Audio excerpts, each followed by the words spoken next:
Hello friends, అందరూ ఎలా ఉన్నారు? బాగున్నారా? ఈరోజు అయితే నేను పిల్లలకి సర్లకి ఏ విధంగా ఇంట్లోనే తయారు చేసుకోవాలో చూపించబోతున్నాను. ఇక్కడ నేను చూపిస్తున్న గ్లాస్ రైస్ అన్నమాట. బియ్యం వేసాను, అలాగే పావు వాట మిగతావన్నీ అంటే పెసరపప్పు, కందిపప్పు, మినప్పప్పు, శనగపప్పు, వేరుశెనగ పలుకులు, అలాగే బాదం పప్పు ఒక 10, జీడిపప్పు ఒక 5 వేసాను. మీకు జస్ట్ చూపించడానికి నేను శాంపుల్కి చూపిస్తున్నాను అనమాట. నా దగ్గర ఆల్రెడీ ఉంది పిండి. సో ఇదంతా మనం కలిపేసుకోవాలి. పప్పు దినుసులు అంతా కూడా కలిపేసుకొని నీట్గా వాష్ చేసేసుకోవాలి, కడుక్కోవాలన్నమాట.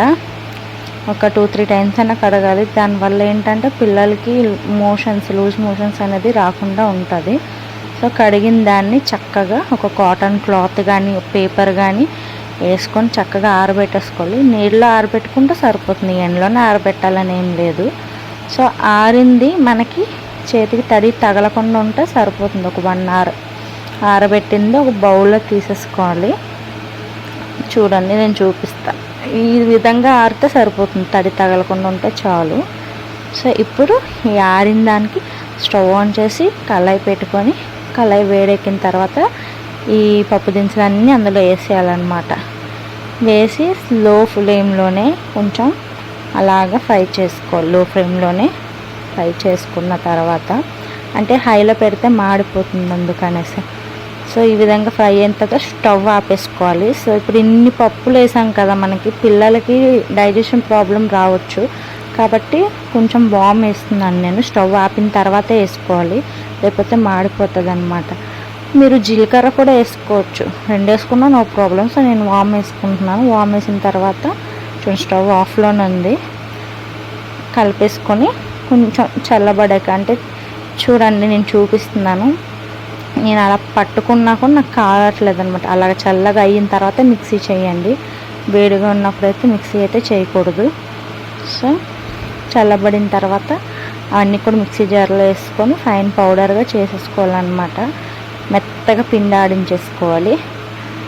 చూడండి నేను చూపిస్తాను ఇక్కడ ఏ విధంగా అనేది.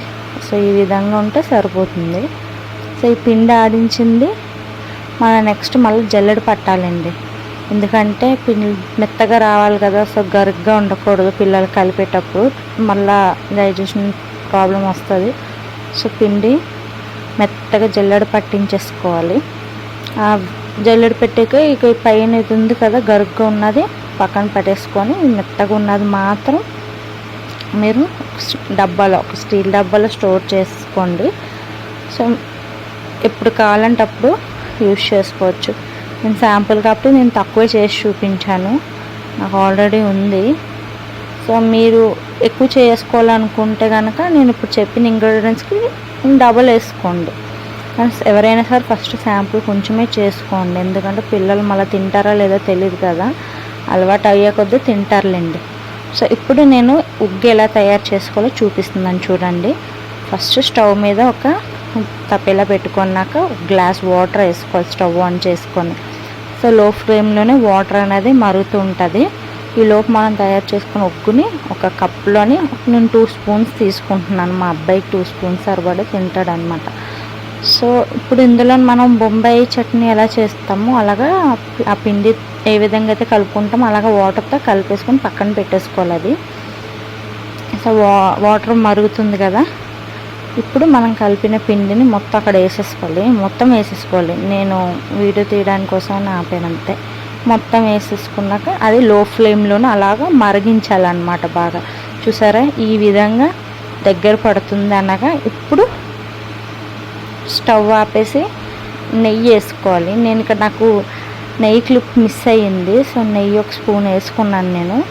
సో నెయ్యి వేసుకున్న తర్వాత కొంచెం చల్లబడ్డాక అలాగా సర్లేక ఈ విధంగా ఉండాలి. చూడండి ఈ విధంగా ఉంటే సరిపోతుంది. పిల్లలకి పెట్టేసుకోవచ్చు అంతే.